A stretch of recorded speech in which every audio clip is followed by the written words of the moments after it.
Hey all! Welcome back for another story this week at Graveyard Dance. Before we get into it though, I'd love to say a huge thank you to everyone who takes the time to click onto my videos and maybe share the story with other like-minded people who are interested in stories that are on the dark, spooky and sometimes downright weird side of things. As a matter of fact, we have some new double-sided t-shirts with that on the back in our shop link below. As you probably know, we do a lot of disturbing true crime stories that are both modern and some that go a long ways back. Today's story is one of those that happened in the early 2000s to a very loving and kind couple who didn't deserve what they got at all. Although there won't be any graphic or bloody photos, the story itself will be extremely disturbing, so if you're easily disturbed, this may be where you click out. If you're still here, on to this week's story. Tom Hawks was a 39-year-old divorced father of two teenage boys. Tom was a very loving dad who loved hanging out and spending time with his kids, so one day, they decided to go to a local chili cook-off in the town where they lived, which was Newport Beach, California. At the cook-off, he spotted out of the corner of his eye, the woman of his dreams. He would later go on to say that Jackie was the most beautiful woman he had ever seen in his life. Although he was a retired probation officer and bodybuilder and a very rugged outdoorsman type, when he was caught staring at Jackie, he blushed like a schoolboy, but managed to get up enough nerve to walk over and introduce himself. It was love at first sight for both of them, and it wasn't long before the pair was absolutely inseparable. Within a few years, they decided to tie the knot, much to the joy of his boys and all his friends. Everyone loved Jackie. She was a very warm, caring, loving and nurturing person. The boys, even though they had met her as young adults, both started calling her mom, and she thought of them as her own kids. It was the kind of relationship that all step-parents should strive to have with their step-kids. Another reason why she bonded so well with them was that she was involved in a bad motorcycle accident a few years before that left her unable to have kids of her own. Either way, she loved her kids and they loved her. The years went by quickly but happily, but before they could even blink, the boys were both grown up and had decided to move out and go to college and start their own lives. Tom and Jackie knew this day was coming and had started planning an early retirement years earlier. Their goal was to be able to retire at the same time and buy a small yacht and live out their lives on the boat. The couple were both hard workers as well as great at pinching pennies, so when the boys moved out, they had a substantial amount that they had worked a lot of hours to make. That, along with the proceeds from the sale of their house in Newport Beach, California, netted them just enough to buy a modest, slightly used yacht that needed a little bit of fixing up and a lot of elbow grease, but they bought it and started to work on their dream. They were both beyond ecstatic. They decided to name their new yacht, the Well-Deserved, because it had taken a lot of years of hard work and saving to make it happen. Tom and Jackie was beaming with pride and so proud of their accomplishment. They had no way of possibly knowing that it would soon all be taken away by a vile piece of excrement named Skylar Delian and his Dodge Podge band of dingleberries. Their selfishness and greed would destroy this couple's dreams for the most insane of reasons. Before we go there, I can tell you that Tom and Jackie did get it up and running. When they were finished restoring it, it was nearly like new again. They got to live out their dream for a while. They would take it up and down the Gulf of California and out on the ocean, fishing for their dinner and sipping wine by the sunrises and sunsets. They were so happy, they almost couldn't believe they were actually living their dream. Before too long though, although they were happy living on the boat, they missed their kids terribly. When they got a call in 2004 from one of their boys, telling them they were going to be grandparents, the couple were overjoyed. They loved being on the water, but they loved the idea of being close to their grandkids even more, so without any hesitation whatsoever, the couple both agreed that selling the boat and moving close to their kids was next on their life's list. The couple soon listed their 1980 50-foot yacht in a local fishing magazine, and within just a couple of days, had a young couple who had been saving their money to buy a boat like this one, which was listed just under $500,000. The couple called Tom and Jackie and said they would have the money in just a few days. They called their boys with the great news. Jackie in particular couldn't wait to be a doting grandma to a precious baby. A few days went by and their sons waited to hear from their parents, but the calls never came. That was highly unusual because they were a very close-knit family who rarely went a few hours without talking to each other. After a few days and all of their calls going unanswered, the boys called their Uncle Jim, who was Tom's brother. They knew if anyone could find them, their Uncle Jim could, as he was a retired police chief. After no answer for him either, Jim set off towards their boat. Jim had decided to take a friend of his to go to Newport Beach to see if he could reach Tom or Jackie at their boat.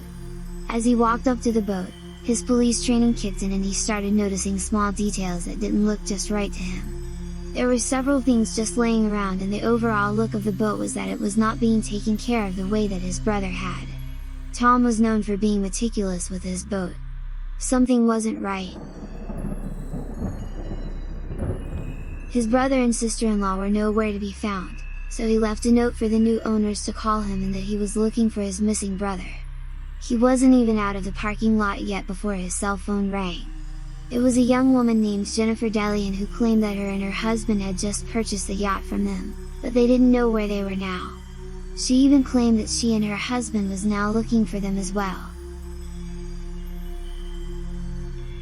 She claimed that she had found some of their personal belongings on the boat and wanted to return them, as well as ask the older couple about how some of the controls on the boat worked.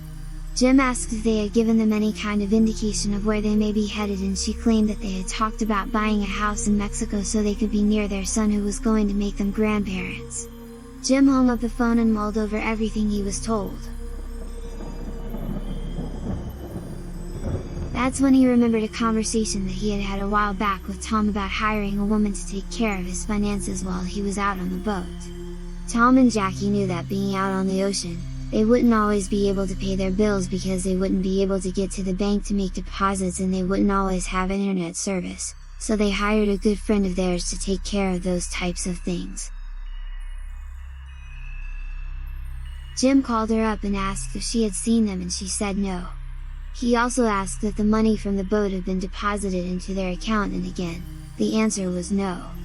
After hanging up, Jim's gut feeling was that he needed to get the police involved, so he called in the Newport Police Department to start an investigation into his missing family members. When Jim made the missing persons reports, they immediately started looking into the Delians, and it didn't take very long to figure out they were on the right track. Skylar, as it turns out, had already once been convicted of armed robbery, and then they released him. Isn't that always how these cases go though? Some dickweed goes out and commits a horrible crime and they let him out to do it again and again. Anywho, they call him in to go over the story, and he comes in and they sit down to discuss the case. This is where it starts to get a bit crazy. The police asked Skylar where he got the money to buy such an expensive boat. At first, he started telling them that he was a child star and had been on the Power Rangers TV show as a kid, but the police wasn't buying it and he saw that. He soon changed his story to one even more strange. He told them that it was all a lie. He told them about robbing a drug kingpin, and before he was sent to prison, he hid the money, and when he got out, he needed to launder the dirty money, so he paid cash for the boat and had planned on selling the boat to get clean money. Here's the ironic part. The police was so shocked that he told on himself, they thought he was being honest and forthcoming. They decided not to charge him over the money laundering. They called him his wife, the two witnesses that had been with them, and it finally came to a brick wall on the case. With nothing more to go on, they contacted the media to see if anyone had seen them or their vehicle. Within just a couple of days, an elderly couple living in Mexico contacted the number on the screen and told them the vehicle they were looking for was parked right next door to them, so both the US as well as Mexican police set out to seize the vehicle. When they walked up to the door where the vehicle was parked, they asked the person who opened the door if the vehicle belonged to him. He said no, but it does belong to my friend. They asked, is your friend Tom or Jackie Hawk? Confused, the person said no, It belongs to, drumroll please, bet you can't guess. Okay, I'll tell you. Skylar Delian. Bet you didn't see that coming from a mile away, did ya? Skylar boy had some explaining to do, and fast. The police wasn't as dumb as Skylar had hoped. They were done being nice.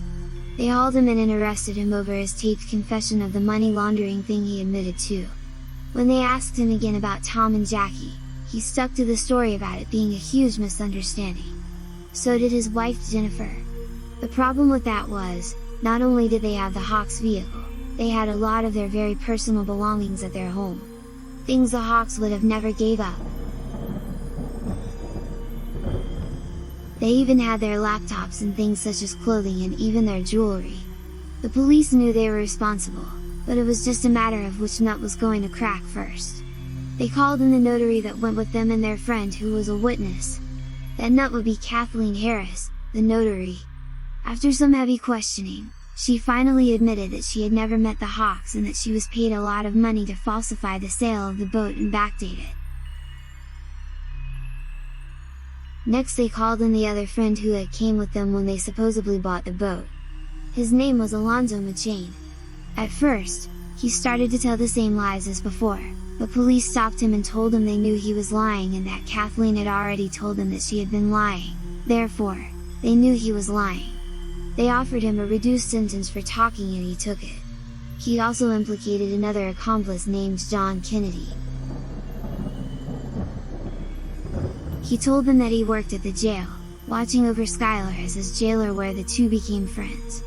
After getting out of jail, Skylar came up with this crazy story about him being an international hired assassin and that he was being paid to kill a really bad couple named Tom and Jackie and wanted to know if he would help for $1 million. Alonzo said yes. He told the police about how he and Skylar and John Kennedy had all made plans to take the yacht out on a test run with the Hawks, but when the Hawks met the men, Tom's experience being a probation officer kicked in and he had gotten a very bad vibe from the men. To set the couple's mind at ease, Skylar called his pregnant wife down and asked her to bring their baby. When Jackie met Jennifer and met their baby girl, her apprehension lifted. She fell in love with the child and loved talking to Jennifer, so the fact that they were coming on the test run with them made the Hawks finally agree and feel at ease. Just as they were about to leave the dock though, Jennifer claimed her daughter was being fussy and said she was going to take the child home. By this point, Tom and Jackie had already agreed.